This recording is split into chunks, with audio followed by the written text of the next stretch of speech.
Good day, good evening, good afternoon, everyone. This is ViperAS for Viperland, and I am in AQ40, or the Temple of Ahn'Qiraj, which, very similar to the portal to the ruins of Ahn'Qiraj, just up the hill a little ways. I also completely forgot before the video to swap to the blood spec. It seems possible to do this in Frost. I'm just more comfortable doing it in blood. So, that's just me personally. Pop some buffs. I am not on the Warlock on this one because this is really difficult to solo on a level 86 Warlock with mediocre gear. It's not impossible. I've made it pretty deep in with the Warlock. It's not easy, and if you have a max level character, I would recommend that instead.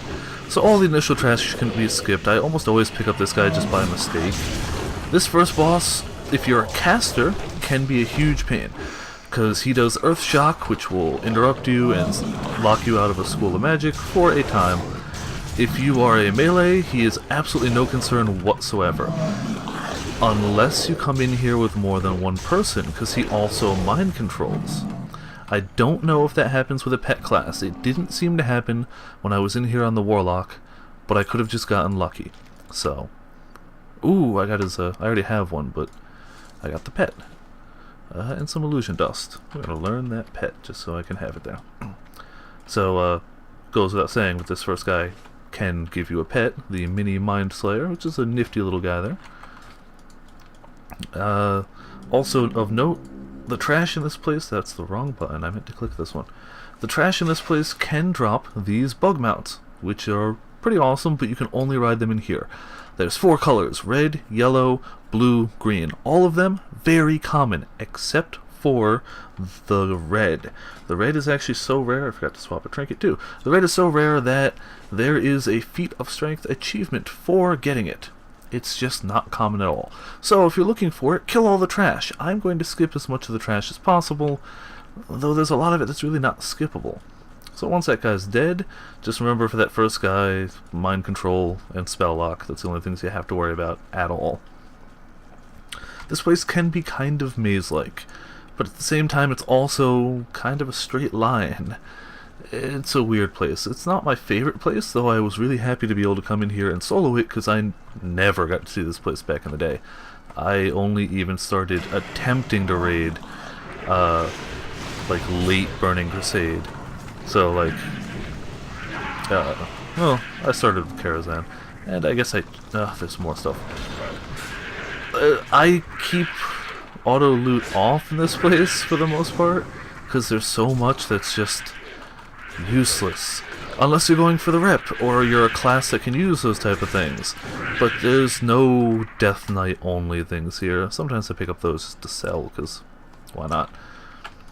And away we go again. It seems to keep randoming me the blue tank. That is a random mount button.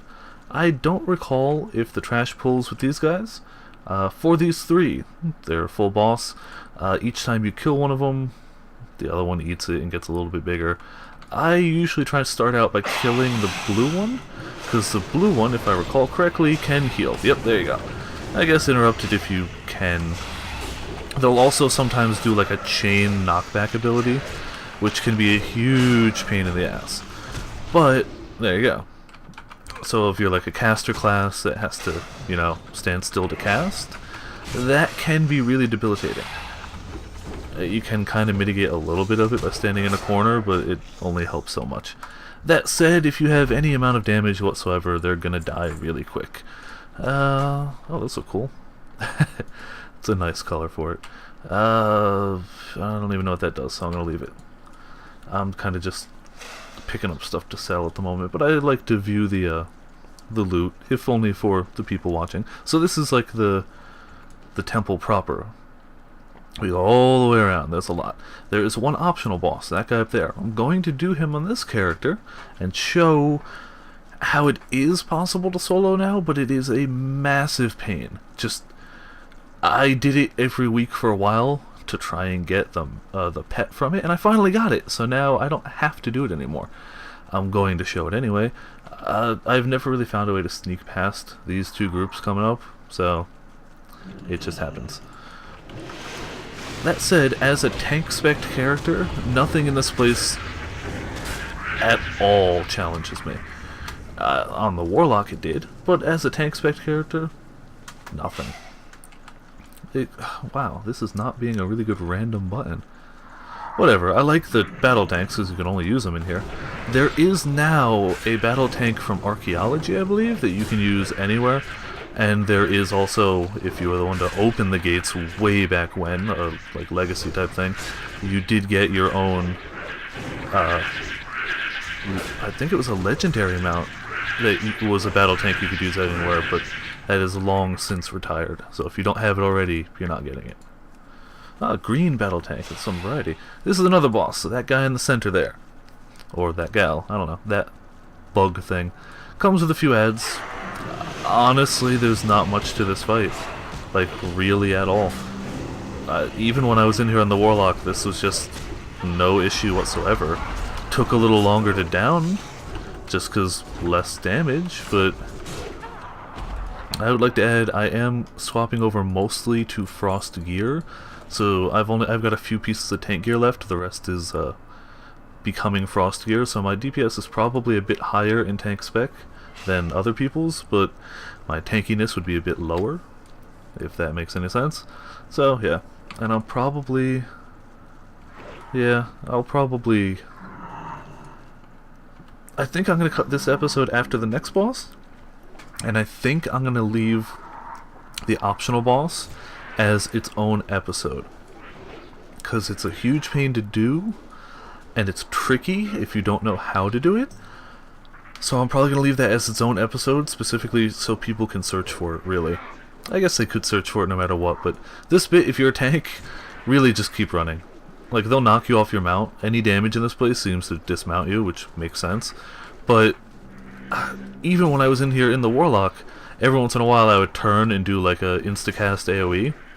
I think it was Fire and Brimstone, and then whatever I had on my 2, the Incinerate, whatever. And it would take out most of the minor ones, but here, on the Death Knight, it's just, they are no problem whatsoever. So we'll get to the end, and we'll drop an AoE, and they'll all die. A nice long string of things. It's fun to see a circle of things around you all die. That's the boss up here. Frankris? Not too challenging. Kinda like the one in Ruins. He has this little sand ability, but it has a different... It teleports you to like one of the corners of this room. And I guess these guys give him a little bit of attack speed boost. There you go. See, it teleports you there, it immobilizes you, roots you, and I don't know if the mortal wound is from this or something else. It will wear off, or I think certain... No, that one won't do it. Certain abilities might break it. I've never really had an issue with it, but it's a thing he does. Wow, he's doing it a lot more frequently this time. Normally he does it about once, and then by then it's over, the fight. Normally he doesn't do it quite this frequently, but whatever. Down he goes. It could have been because he had so many attack speed boosts on him, which was my own silliness. So there you go. Down he goes. Cloak, leather shoulders. Yeah, sometimes spawns will happen. Okay, so that is going to be the end of episode 1 of AQ40. And thank you for watching, and tune in next time to find out how to kill this stupid pet dropping guy up here.